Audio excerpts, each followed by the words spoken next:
Alam mo, Iha, Wait lang. wala kang karapatan na diktahan ang nanay mo kung paano siya lumigaya.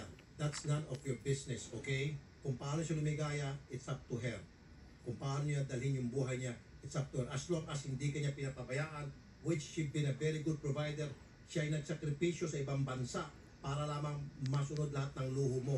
Yan bang igaganti mo ngayon? Didiktahan mo siya, susumbatan mo siya, sasabihan kung ano dapat, kung paano dapat siya lumigaya?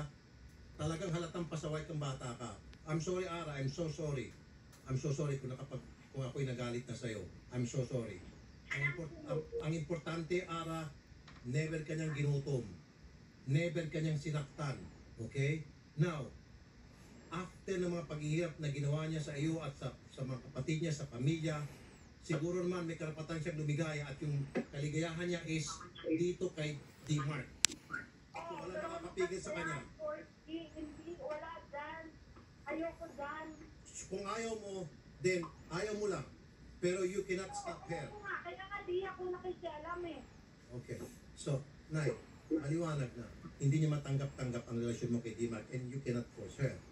Okay. Kung yun talaga na ang mindset niya, na talagang ayaw niya kay D-Mart, maaari niya nasusulan siya. I believe you know. Nanay mo, kasi hindi nga boto ang nanay mo dito kay D-Mart. That I believe you know. Kinuha ho ng mama ko yung responsibilidad ko ho. Yung karapatan ko bilang nanay, kinuha niya ho lahat eh. Pero Ara, hindi ko i-request na ikaw ay sasama kay nanay mo.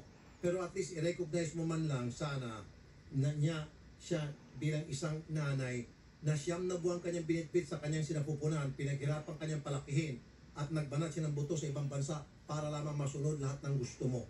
Oo po, alam ko nga po yun eh, nagpapasalamat nga po eh. Okay? So, sige, sasamahan namin siya dyan sa Roa City para pag-usapin ko lang kayo. Hindi kami makikialam tungkol doon sa pagbalik mo sa kanya.